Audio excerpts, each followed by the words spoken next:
অনেক দিন আগের কথা। এক বনে বাস করত এক নাদুস নুদুস বাঘ।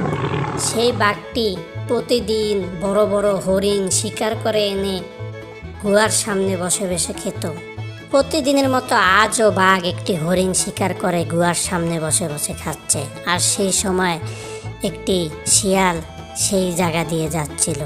শিয়ালটি দেখলো বাঘটি একটি হরিণ মজা করে খায়। তখন সে বলল, দেখো কি কপাল, আমি ক্ষুধার জ্বালায় বনের ভিতরে শিকার খুঁজে বেড়াচ্ছি, আর এখানে বাঘ বাবাজি বসে বসে কত বড় হরিণ খাচ্ছে। একেই বলে কপাল।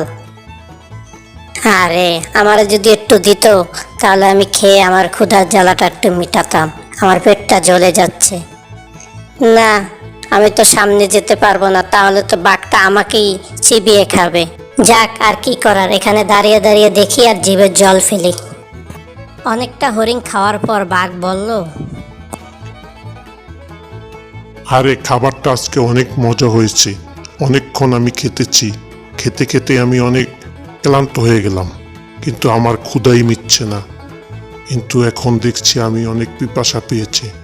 যাই একটু পানি খেয়ে আসি। পানি খেয়ে এসে হরিণটাকে আবার আমি খাবো, মন ভরে খাবো। বাঘ যে কথাগুলো বলে এখান থেকে চলে গেল। শিয়াল দূরের থেকে কিছুই শুনতে পেল না। সে মনে করলো, আরে বাঘ মহাশয়ের মনে পেট ভরে গেছে, সেই অবশিষ্ট খাবারগুলো মনে হাড্ডি হিসাবে এখানে রেখে গেছে। আরে একে বলে কপাল, আমার কপাল খুলে গেছে। আমি যাই, অবশিষ্ট হরিণটাকে আমি খেয়ে সাবার করে ফেলি। এই বলে শিয়াল গিয়ে মনের সুখে আনন্দের সহিত হরিণটাকে খেতে শুরু করলো। সে পেট ভরে হরিণ খায়, কিন্তু কিছুক্ষণ পরে বাঘ পানি খেয়ে এসে সেখানে হাজির হলো। বাঘ যখন এসে দেখলো তার শিকার শিয়ালে খাচ্ছে, তখন তো সে রেগে মেগে একেবারে অবস্থা খারাপ। আরে শিয়াল, তুই বাঘের শিকার খাস? এই রে শিয়াল, তোর কত বড় কলিজা! আয় তুই আমার একটু কাছে আয়, আমি একটু তোকে মেরে তোর কলিজাটা বের করে দেখি তোর কলিজাটা কত বড়। তুই বাঘের শিকার খাচ্ছিস, এত বড় কলিজা তোর শিয়াল! মানি মহারাজ, আমার মস্ত বড় ভুল হয়ে গেছে। আমি মনে করেছিলাম আপনার খাওয়া শেষ, আপনি এটা এখানে ফেলে রেখে গেছেন, তাই আমি ক্ষুধার্ত, আমি মনের ভুলে এটা খেয়ে ফেলেছি। আমি বড্ড ভুল করে ফেলেছি, আমাকে মাফ করে দেন মহারাজ। আমি আর জীবনও এই কাজ করব না, আমার অনেক ভুল হয়ে গেছে। এই বেটা, মহারাজ তো হয়েছে সিংহ, আমি তো বাঘ। তুই আমার খাবার চুরি করে খেয়ে আবার আমাকে গ্যাস দেস? কোনো গ্যাসে কাম হবে না রে শিয়াল, তুই মস্ত বড় ভুল করে ফেলেছিস। তোকে যে আমি এখন কি করব তুই ভাবতেও পারবি না। মহারাজ, আমার জীবনটা ভিক্ষা দেন, আমার জীবনে আমি আর এই কাজ করব না, আপনার খাবার খাবো না। আচ্ছা, তুই যখন আমাকে মহারাজ বলেছিস তখন তোকে একটা সুযোগ দেই। তুই প্রতিদিন আমাকে শিকার করে এনে খাওয়াবি, আর না খাওয়াতে পারলে সেদিনই তোকে আমি খেয়ে ফেলবো। এখন যা, একটা নাদুস নুদুস শিকার করে আন। ঠিক আছে মহারাজ, আপনাকে আমি প্রতিদিন শিকার করে খাওয়াবো। এখন আমি যাই। এই বলে শিয়ালটি সেখান থেকে চলে গেল। আর রাত হয়ে গেল। রাত শেষ হয়ে আবার সকাল হলো। সকালবেলা শিয়ালের খাবার খুঁজে বের হলো, কারণ তার শিকার করতে হবে আর বাঘকে শিকার এনে দিতে হবে। আরে ছাগল মশাই যে, কি ব্যাপার, তুমি এখানে গাছ চিবাচ্ছ? দেখো তো, আমি একটা মহা বিপদে পড়ে গেছি। কি বিপদে পড়েছেন শিয়াল মামা? আপনার আবার কি বিপদ আমাকে বলেন। আরে বলো না, আমি একটু উত্তরের জঙ্গলে যাব, কিন্তু পথ হারিয়ে ফেলেছি। এখন তুমি কি আমাকে একটু সাহায্য করতে পারবে? আমাকে বলতে পারবে কোন দিক দিয়ে যাব? আরে শিয়াল মামা, আমি এটা নিয়ে টেনশনে আছেন, এটা কোনো সমস্যাই না, আপনি ঠিক পথে এসেছেন। আপনি ওই পিছন দিয়ে যান, তাহলে আপনি উত্তরের জঙ্গল পেয়ে যাবেন। আরে ছাগল মশাই, এভাবে বললে কি আর খুঁজে পাওয়া যায়? আপনি একটু ভালোভাবে আমাকে দেখিয়ে দিন তো, তাহলে আমি পাবো খুঁজে। এই কথা শুনে যখন নিরীহ ছাগলটি তাকে যাওয়ার পথটা দেখানো লাগছিল, তখনই শিয়ালটা খপ করে পিছন থেকে ছাগলটিকে মেরে ফেলল। আর শিকারী ছাগলটিকে কামড় দিয়ে বাঘের গুহার দিকে চলতে শুরু করে। ছাগলটি যখন বাঘের কাছে এসে রাখলো তখন বাঘটি বলল, আরে শিয়াল, তুই তো অনেক কাজের রে। তুই একটা নাদুস নুদুস ছাগল শিকার করে নিয়ে আসছ। এটা খেলে তো আমার পেটটা ভরবে রে। মহারাজ, অনেক ঘোরাঘুরি করে অনেক কষ্ট করে এই ছাগলটা শিকার করে এনেছি। এখন আপনি যদি আমাকে কিছু অংশ দিতেন তাহলে আমার পেটটা একটু ভরতো, আমি তো অনেক ক্ষুধার্ত। আরে কি বলিস শিয়াল, আমি যে তোর জীবনটা ভিক্ষা দিয়েছি, এটা কি খাবারের চেয়ে বড় কিছু নয়? এখন তুই আবার খাবারের ভাগ চাচ্ছিস? তুই এখন তাড়াতাড়ি এখান থেকে যা, আর আমার জন্য আবার শিকার নিয়ে আস, নাহলে তোকেই আমি খেয়ে ফেলবো রে। শিয়াল, তুই কত বড় ভুল করেছিস, তুই জানিস না তুই বাঘের খাবার খেয়েছিস। বাঘের খাবার খাওয়া যে কত বড় অপরাধ। বাঘের কথা শুনে শিয়ালটি মন খারাপ করে ওখান থেকে চলে গেল। এরপর থেকে শিয়ালটি কোনোদিন মুরগি, কোনোদিন হাঁস, আবার কোনোদিন কবুতর নিয়ে আসে। এভাবে চলতে লাগলো কিছুদিন। একদিন শিয়াল বাঘের জন্য মুরগি নিয়ে আসলো, আর বাঘ প্রতিদিন ছোট ছোট খাবার দেখে বাঘ গেল ক্ষেপে। বাঘ তখন রাগে ঘামতে শুরু করলো আর বলল, এরে শিয়াল, তুই কি আমার সাথে মস্কারা করিস? আমাকে কি পাগল মনে করিস? আমি কি তোর মতো পুষ্কি শিয়াল নাকি?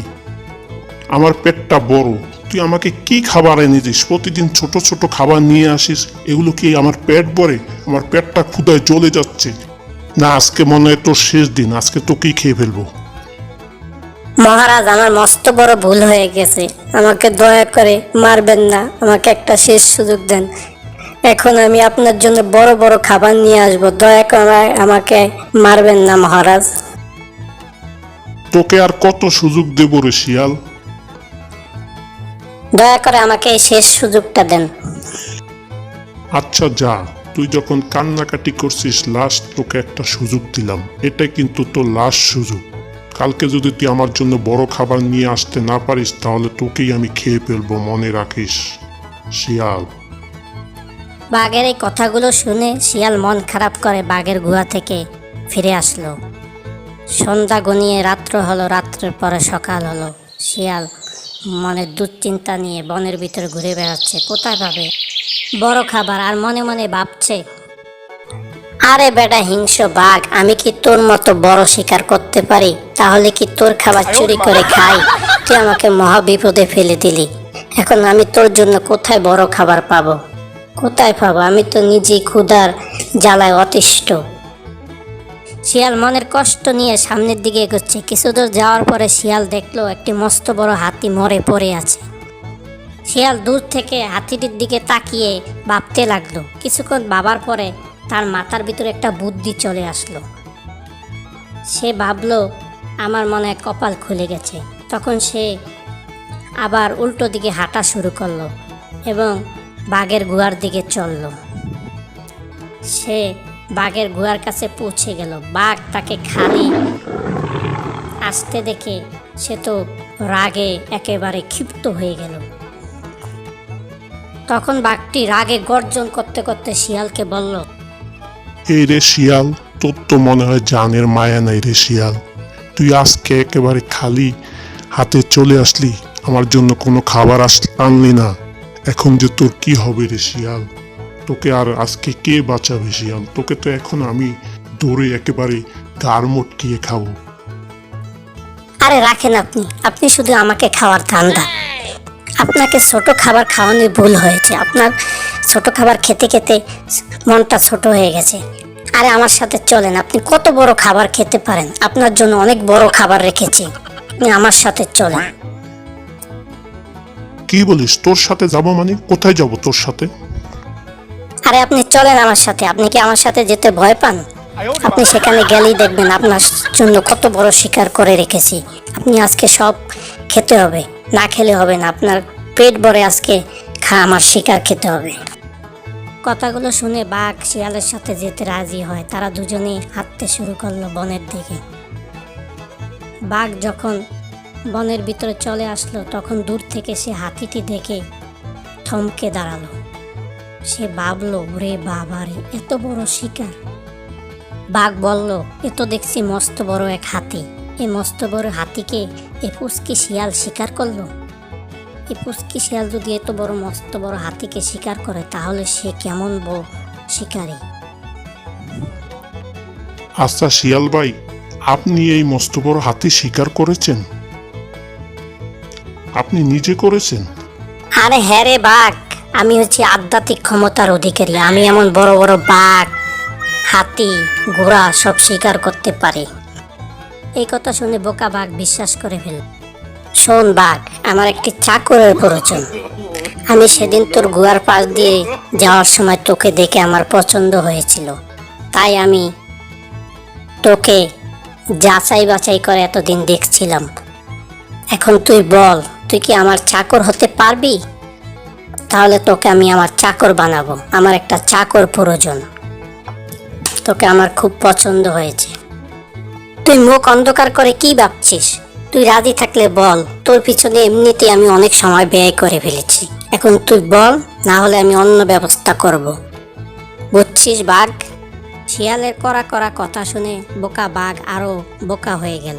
সে মনে মনে ভাবলো, সত্যি তো, শিয়াল তো অনেক আগে আমাকে শিকার করে ফেলতে পারতো। সে আমাকে দয়া করেছে, আমার জীবন ভিক্ষা দিয়েছে। যাই, শেষ বয়সে শিয়ালের সেবা করেই জীবনটা শেষ করি। হ্যাঁ শিয়াল মামা, আপনি অনেক মহান, অনেক ক্ষমতাধর। আপনি যদি দয়া করে আপনার চাকর বানান তাহলে আমার শেষ জীবনটা অনেক ভালো কাটবে।